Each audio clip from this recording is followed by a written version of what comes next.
Hello there. Welcome back to another Culture and Connection show. I am your hostess, Mariah Young, with the 48 Days First Impressions Director.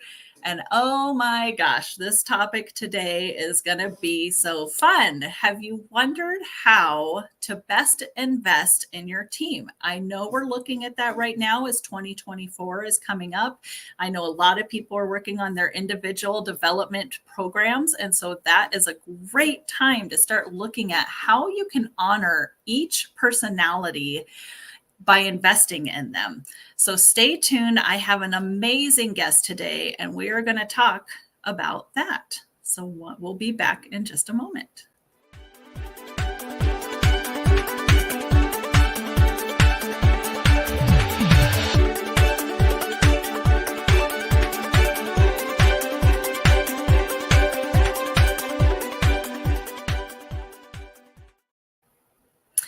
Wow, you guys, I have to say, I know every month we get to do this amazing interview with Ashley, but I have to tell you the honor that I feel that she shares with us every single month on a new topic, an amazing topic, is just beyond believable.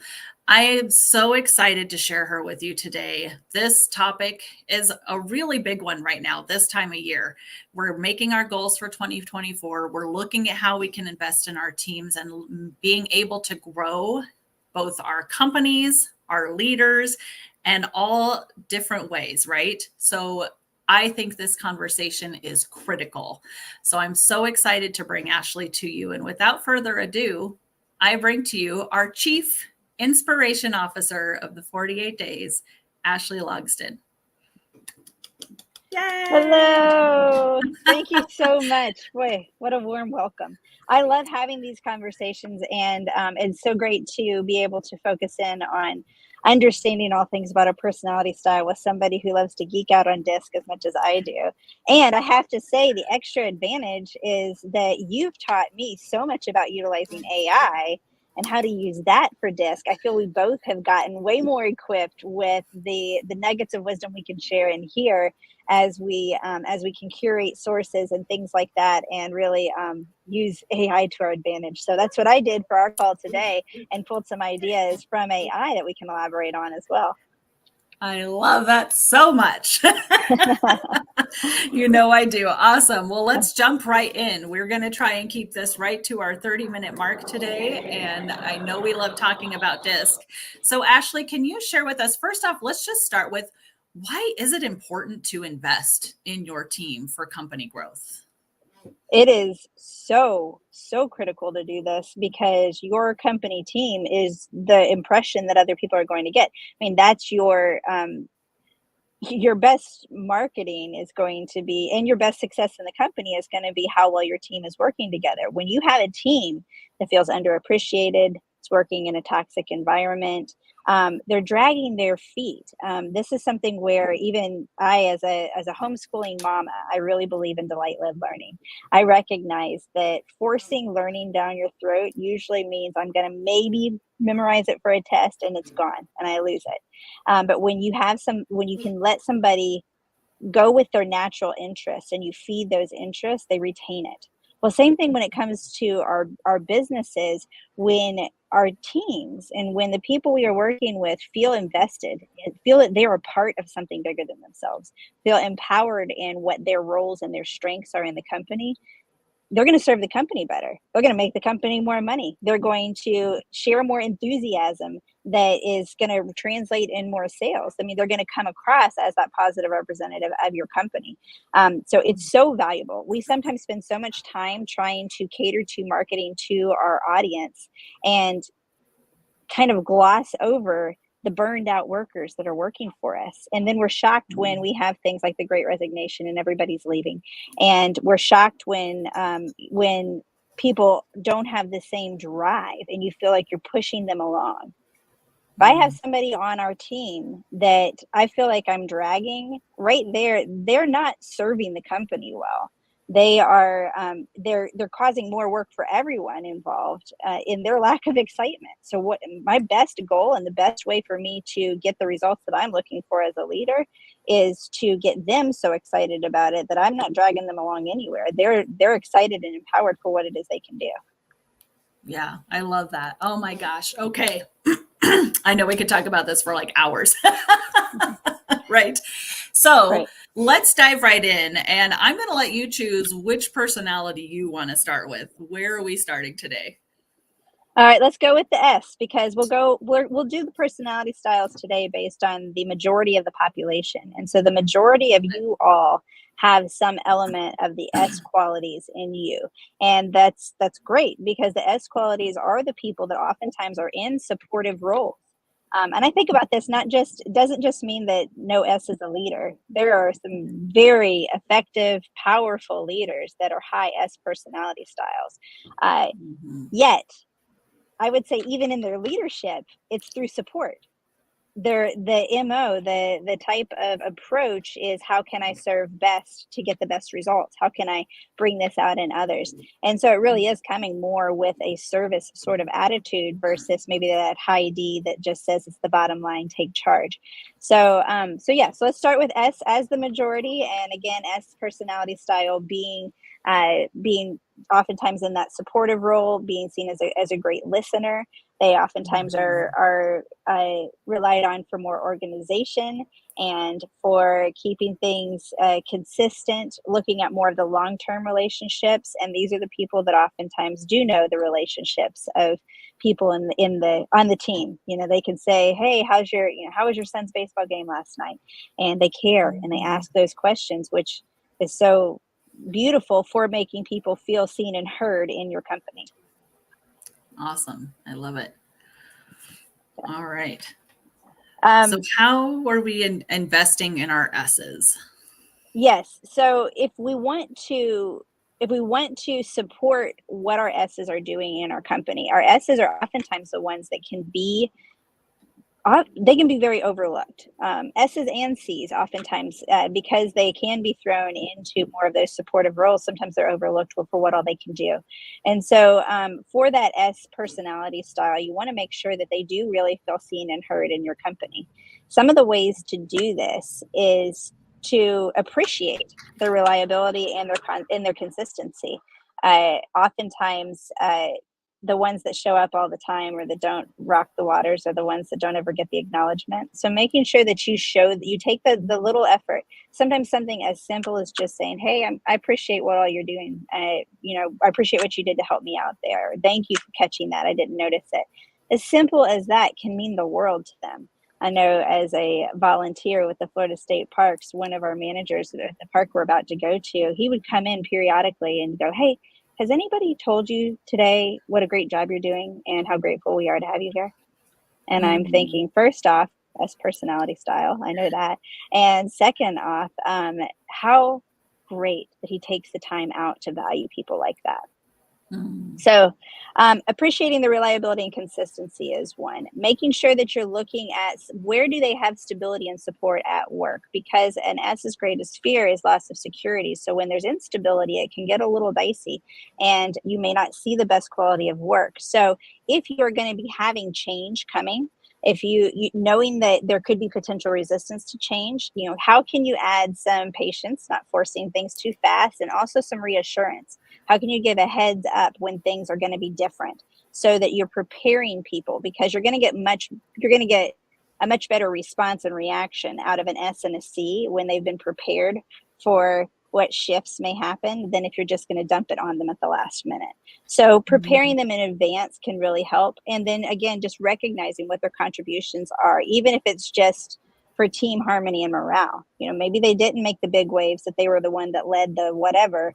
Maybe it was for the thank you for just, connecting the dots. And making sure that I followed up and followed through with things. So appreciation can go so far. And I'd say that's the case for all of these personality styles. All of us, we like to be seen and heard. We like to be valued and appreciated. If we could end right there with just that, value and Mm, appreciate your people.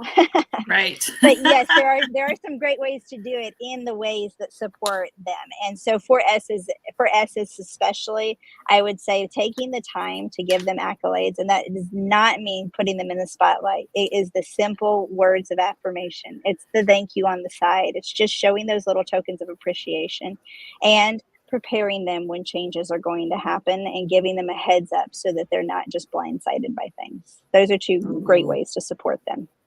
That's really good. And I love, it's a low cost thing, right? They don't necessarily need, a course or some of those things that maybe some of the other personalities might really thrive in, but just, yeah, Right. low cost Yeah. appreciation. Yeah. Yeah, I Exactly. love it. All right. So Right. where are we going next? All right. So next we're going to go to our C personality styles here. So the C styles really focus in on the details. So if we want to show appreciation to them, value that attention to their detail and to their accuracy. Give them Mhm. opportunities to work in their sweet spot. Make sure you're giving them things that really feed into the research and the data and the things like that. If you have a high C that says, "Ooh, I love spreadsheets," then I mean, you can use that as a token of appreciation. Hey, I know you love spreadsheets. Here you go. And while you may think that that's a punishment for your personality style or for what you like, it may be something that is a way of speaking in the sweet spot of a C that says, yes, I Mhm. do. And thank you for recognizing that I'm great at them and I can do a really rock star job. And it drives me crazy when you butcher them, whatever. Right? And I have to come back and fix it. Exactly. Yes, Yeah. and when you are working with them and proposing what needs to be done, the more details that you can offer, the more clear instructions, procedures, this is how it needs to be done, sharing your expectations, the more detailed you can get, the better off they are going to be to then be able to move forward with confidence and not come back with 1,000 questions because they want to get it right. And oftentimes C's get trapped in the world of why and the questions and all of that where they're and the desire is to not get it wrong. And so you want to kind of combat perfectionism by being very clear and upfront with what your expectations are, with what any details are that need to be covered, what the big picture is, and reminding them of that with a little bit of flexibility. Okay, listen, I know Mhm. I know that there's a lot of details with this. I know this is a complex task. I know you're very well equipped for the job, and I know you already are great at the details. So these are the three things that are really critical. I do want to make sure I have these things addressed in the spreadsheet, for example. I want to have these 3 points. Other than that, I'm really flexible on how you do it. My end goal Mhm. is just this. I want to see these numbers. So if you have another way of doing it that's a better method, that's fine. So there, I'm giving some flexibility. I'm not saying I have this expectation for perfectionism and it has to look like this. I'm saying what's important to me and I'm sharing those details and then I'm sharing some freedom and flexibility for the things that are not. And that's Mhm. where it's that clear communication is so valuable for a C to help them feel seen, heard, and empowered in their role in the company. I love that. And, I wonder too, Ashley, the C's like to be experts in their field, correct? Hmm. So if we think about, you know, classes or things that they could take, they're probably not going to be, I don't know, maybe I'm wrong on this, but are they going to be the one that's going to want to maybe go to a conference, or are they going to be the ones that are just going to want to sign up for like a webinar for like Zoom, like for example, to learn all the things that Zoom is doing so that they can be the expert? What is your take on that? I would definitely say they're going to be way more inclined for an online course, anything like Mm-hmm. that. But to your point, doing that and sending an S through a course, it may be overwhelm. It may be, oh my gosh, there's one more thing I need to go through, and I have this obligation that I've got to go through and do it. This is where also we're not talking S and C. We're talking, Susie and Janice. They're people. They're more than Yeah. than their letter, and so ask them, find out, how do you like to learn? What's the best way to get this information over to you? But just flat out ask. Don't just listen to something like this and think you know the answers for the Janice who's working for you, because Janice is an individual. And as much as I can tell you that Janice is an SC and she's going to be gravitate toward these things, I don't know if Janice likes blue or purple, or whether she is more of an audio learner or a visual learner. And those things are valuable. So this is the first step. This is the first step in opening the door to awareness with others. And for you to take it further, you are required to have an interaction with that person. Get to know that person. Don't just watch the video and think you've got it figured out. That's a great point, right? We use the disc as a cheat sheet to kind of get a little bit of information, but the truth is it does not absolve you from having a conversation with your team member. Exactly. Not at all. Oh, I love it. Okay, this is so juicy. I love it. So we've done S, we've done C, Susie and Janice, and now we're moving on to which personality? To our high energy people here. So another way we can kind of separate these out is that S's and C's are high processing. They take a lot of time to process through the details. And so they are going to be thinking things through a little bit more. And so I call them the high processing group. Our high energy group are the ones that maybe go, go, go, go, go. Sometimes that's great. Sometimes that's a little bit of a ready, fire, then aim approach. And so there's pros and cons to this. But so for our oftentimes our I's and our D's are seen as the largest majority of the population because they're the loudest, they're the most colorful, they are the most demanding of our attention a lot of times. So and that high energy is something that people turn to and start to see. So our high I personality styles, the storytellers, the ones who get off on or that get lost on bunny trails and love tangents and love to interact and engage. You want to encourage their enthusiasm and creativity. And again, like everything, recognize their contributions, celebrate their successes. The way of doing that, though, is very different than that S, where you may have an S personality style where the best way to recognize their contribution and to give them support and accolades is to maybe write them a little letter, send them a handwritten note, or take them aside in private and tell them how much you appreciate them. For a high I, it might be like they walk into the room and you've got, confetti going off and everybody cheers and, Mariah has entered the room. You rocked it last week. Let's celebrate what Mariah did. And she's like, yes, give me more. That is a beautiful high I approach. You can celebrate loud. And sometimes they love that and they love the attention. I have a video of my daughter on her second birthday, and right when we're all celebrating and singing happy birthday, and the amount of, how she was just about to come out of her seat with just the excitement of having all the focus on her.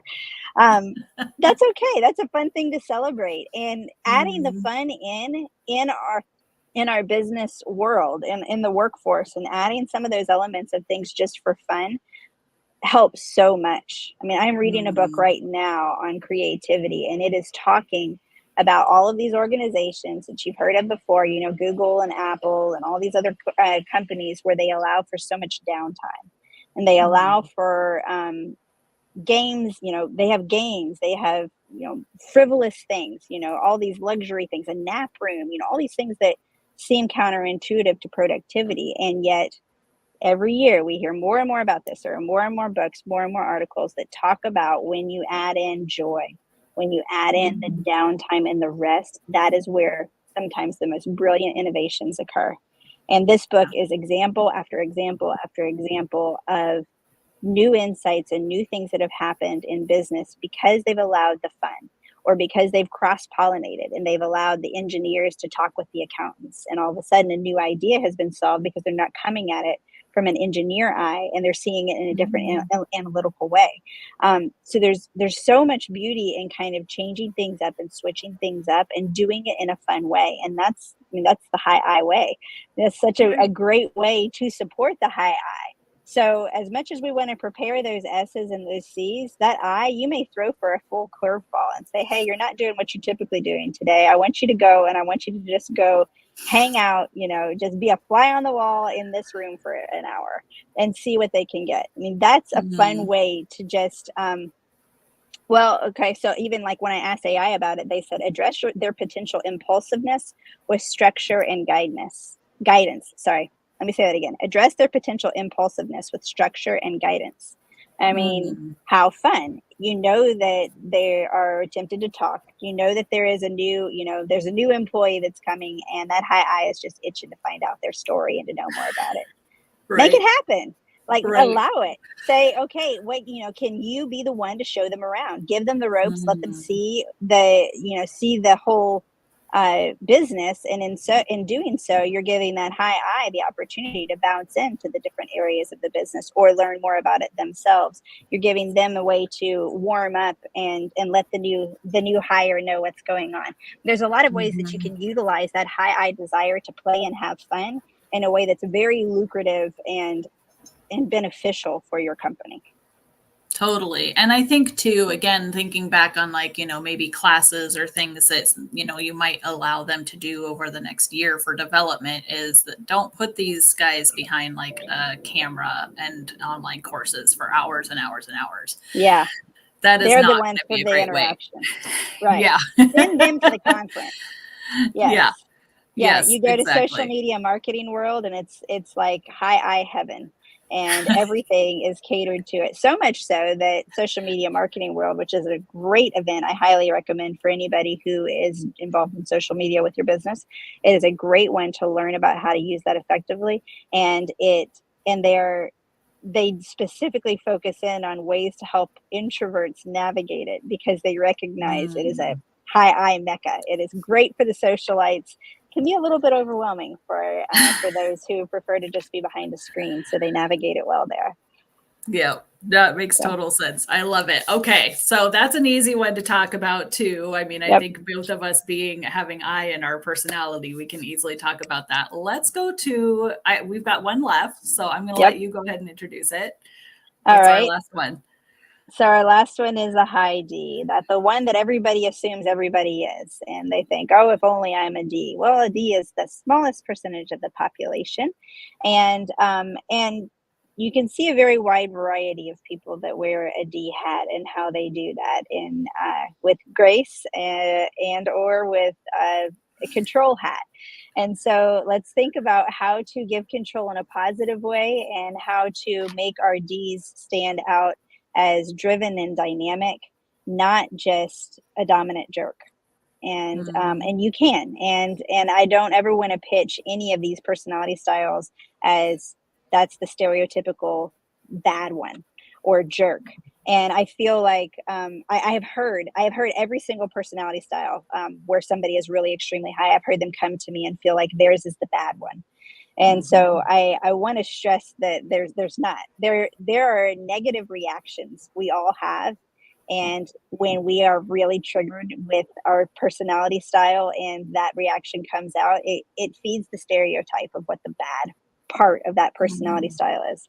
We have the power at any moment to shift that, to grow, to learn how to better connect and better work with other people and to bring out our strengths and to really thrive in that. So there's some great high D qualities, and that's what we really want to foster. So they are highly driven. They want bottom line results and they want to be acknowledged for that. Again, common theme here. We all want to be seen and heard. Appreciate them and do that. And the more you can have some clear goals and objectives and freedom with how to get there. So whereas the C, I'm saying, be really specific with every single detail that you need. For the D, it may be that's a waste of your time and their time because they're not paying attention to it anyway. It may just be, this is the bottom line. I need these numbers by, or we need to hit these numbers, or we need to do this by this time. So here's your bottom line. Here's your deadline on how to get there. Go take action and figure it out. And they work with it. They go to the C's that can help them with the detail, and they go to the S's that can help to keep them on task and remind them of when they need stuff, and they get the support that they need to be able to get those done. So being very clear with that and recognizing that they're going to move fast. They want to move fast. So you can, you can punish that, you can reward that. You can be in a very passive aggressive approach with a D, where a D is just ready for the next step and they're kind of moving, and that conflicts maybe with your personality style. So you just keep them hanging. And the longer you keep them hanging in the waiting, the more the resentment is built up. And D's can be quick to anger. And so really quickly, you can have more of a toxic situation there, or major frustration going on where a D is just annoyed and ticked off. D's can be quick to anger. And I will also say D's can be really quick to get over it.